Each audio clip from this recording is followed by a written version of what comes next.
AHY bicara soal buzzer dan karpet merah. Denny Siregar, bapak para buzzer bersabda, netizen, maklum karpet di rumahnya biru.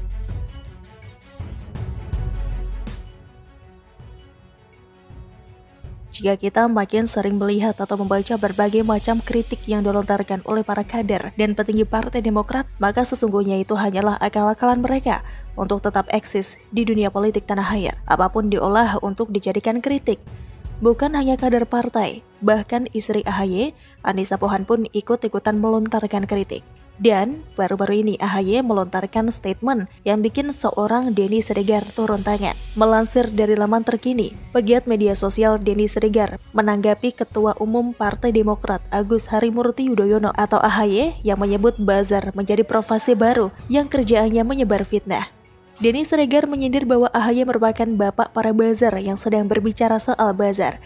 Melalui akun Denny Siregar 7 pada Selasa 24 Agustus 2021, dilansir dari Detik News, Denny mengatakan, bapak para buzzer bersabda. Adapun pernyataan AHY soal buzzer itu ia sampaikan dalam pidato politiknya pada Senin 23 Agustus 2021. AHY menyinggung bahwa di era post-truth politics ini, politik fitnah dan saling membunuh karakter memang bukan sesuatu yang baru.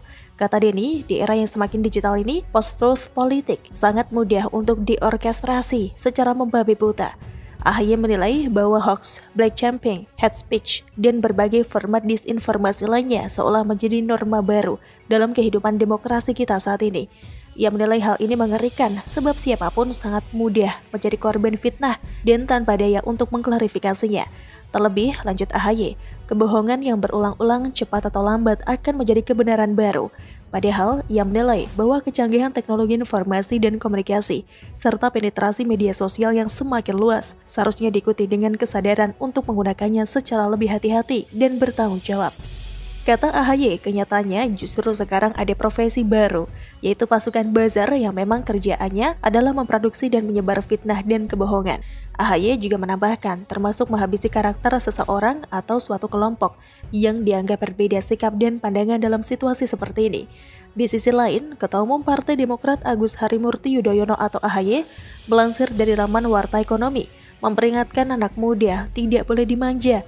Hal ini dilakukan demi mewujudkan cita-cita Indonesia emas di tahun 2045. Pernyataan AHY itu disampaikan dalam pidato kebangsaan memperingati 50 tahun CSIS Indonesia. Pidato itu diunggah di akun YouTube CSIS Indonesia yang berjudul Pidato Kebangsaan Ketua Umum Partai Demokrat. Dalam pidatonya tersebut seperti dikutip suara.com pada Selasa 24 Agustus 2021, AHY mengatakan anak muda tidak boleh dimanja apalagi disiapkan karpet merah. Walau begitu, AHY juga berpesan agar anak muda diawasi pertumbuhannya. Ia menginginkan jangan sampai generasi muda kehilangan arah dalam berimajinasi.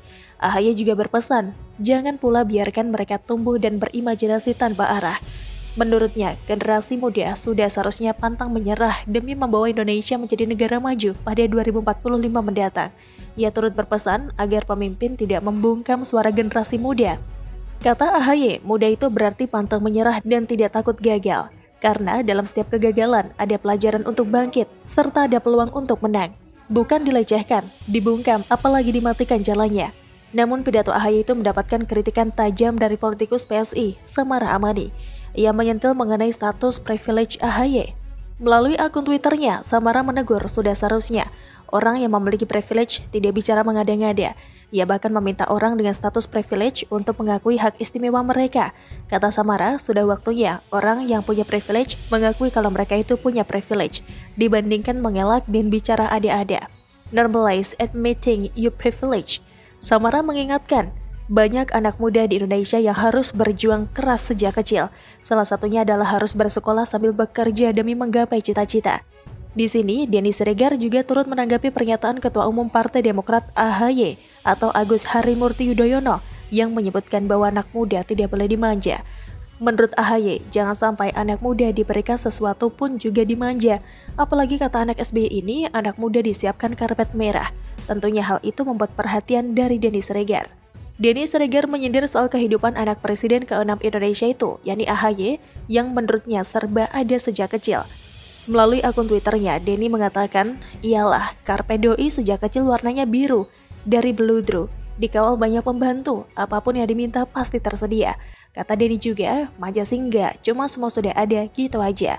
Hal tersebut langsung dikomentari warganet. Mereka menuliskan beragam pendapat di kolom komentar cuitannya mengenai pidato AHY.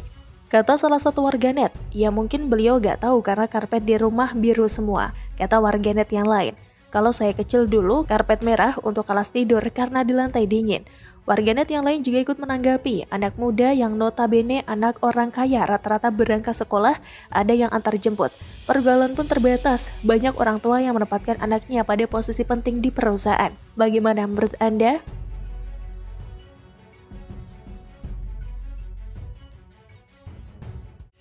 Mas AHY bukannya dapat karpet merah di PD? Ditulis oleh Astonoto Negoro dari Siwar.com.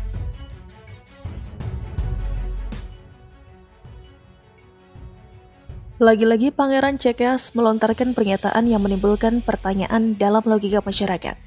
Pidato kebangsaan Mas Agus Harimurti Yudhoyono atau AHY di Center Strategic and International Studies atau CSIS menarik perhatian, tetapi bukan untuk dikagumi melainkan dicibir dan dipertanyakan. Mas AHY mengatakan anak muda tidak boleh dimanja, apalagi disiapkan karpet merah. Nah loh, siapakah anak muda yang dimanja serta diberikan karpet merah?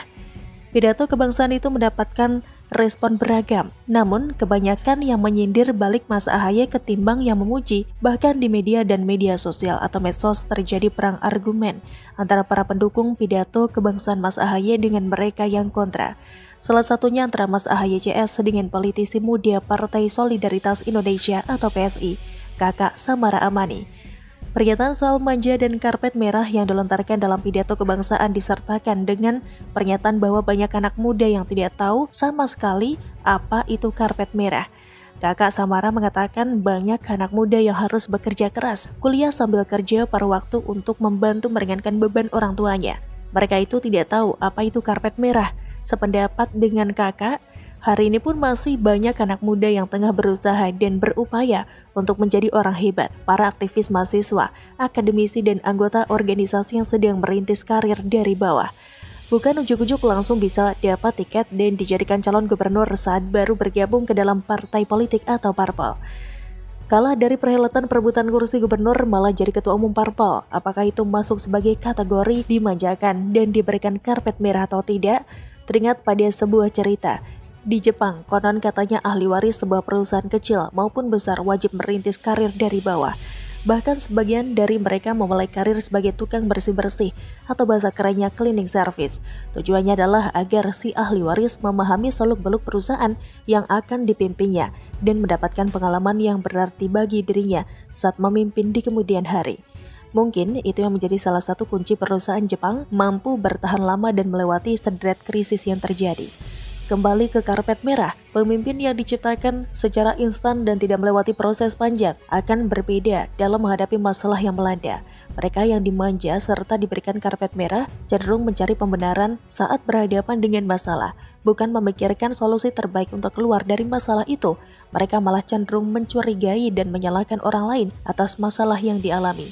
Jejak digital dan pernyataan di media bisa jadi saksi saat Partai Demokrat atau PD dilanda prahara dualisme, siapa yang menyalah-nyalahkan orang lain serta memposisikan diri seolah jadi korban kejahatan orang lain, bukan memikirkan solusi terbaik untuk keluar dari ancaman dualisme partai, malah sibuk mencari pembelaan dan menuding-nuding orang lain yang merancang badai yang dihadapi oleh partainya.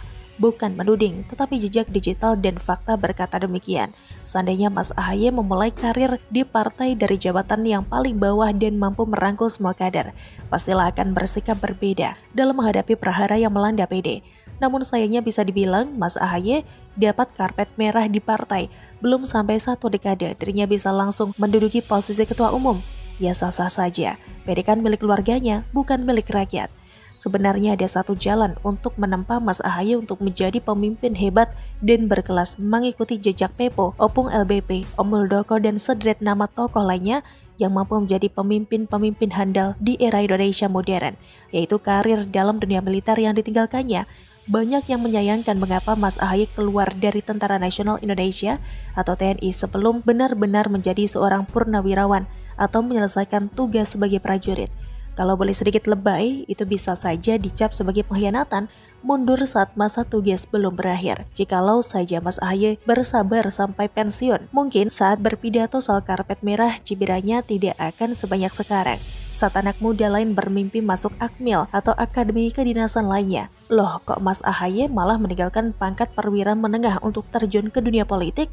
Saat Purnawirawan menjadikan politik jalur untuk tetap berbakti pada tanah air usai pensiun, kok Mas Ahaye malah mengorbankan kehormatan sebagai seorang prajurit untuk terjun dalam politik praktis? Itu amatlah disayangkan. Mengapa Mas Ahaye keluar dari TNI? Apakah takut tidak mendapatkan karpet merah? Lalu setelah mundur sebagai seorang prajurit, karir Mas Ahaye di PD melejit. Di saat kader lain rame-rame antri untuk mendapatkan restu partai maju sebagai kepala daerah, Mas Ahaye malah langsung dicalonkan sebagai gubernur. Karir DPD pun melejit usai kalah dalam perebutan kursi DKI 1. Posisi ketua umum langsung dipegangnya. Apakah itu tidak bisa disebut sebagai karpet merah Mas Ahaye di PD? Biarlah publik yang menjawab dengan logika mereka. Bagaimana menurut Anda?